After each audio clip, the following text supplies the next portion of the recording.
সূরাতুল জুমআ মাদানিয়া। পরম দাতা ও দয়ালু আল্লাহর নামে শুরু করছি। আকাশমণ্ডলীয় পৃথিবীতে যা কিছু আছে সমস্তই আল্লাহর পবিত্রতা ঘোষণা করে। যিনি রাজা, পবিত্র, পরাক্রমশালী, প্রজ্ঞাময়, তিনি নিরক্ষরদের মধ্য হতে একজনকে পাঠিয়েছেন রাসূল রূপে, যে তাদের নিকট আবৃত্তি করে আল্লাহর আয়াত, তাদের পবিত্র করে এবং তাদেরকে শিক্ষা দেয় কোরআন ও প্রজ্ঞা। বস্তুত ইতিপূর্বে এরা তো ছিল ঘোর বিভ্রান্তিতে। যারা এখনও তাদের দলভুক্ত হয়নি, ওদের জন্য সে প্রেরিত হয়েছে। তিনি পরাক্রমশালী, প্রজ্ঞাময়। এটি আল্লাহর অনুগ্রহ, যাকে ইচ্ছা তিনি ইহা দান করেন। বস্তুত আল্লাহ তো মহা অনুগ্রহশীল। যাদের তাওরাতের বিধান দেওয়া হয়েছিল, তারপর তারা অনুসরণ করেনি, তাদের দৃষ্টান্ত পুস্তক বহনকারী সেই গাধার মতো। কত নিকৃষ্ট সে কওমের দৃষ্টান্ত যারা আল্লাহর আয়াতকে মিথ্যা বলে।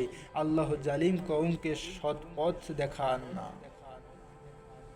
বলো, হে ইহুদিগণ, যদি তোমরা মনে করো যে তোমরাই আল্লাহর প্রিয় বন্ধু, অন্য কোনো মানব গোষ্ঠীর নয়, তবে তোমরা মৃত্যু কামনা করো যদি তোমরা সত্যবাদী হও। কিন্তু ওরা ওদের কৃতকর্মের কারণে কখনো মৃত্যু কামনা করবে না। আল্লাহ জালিমদের সম্পর্কে সম্যক জ্ঞাত।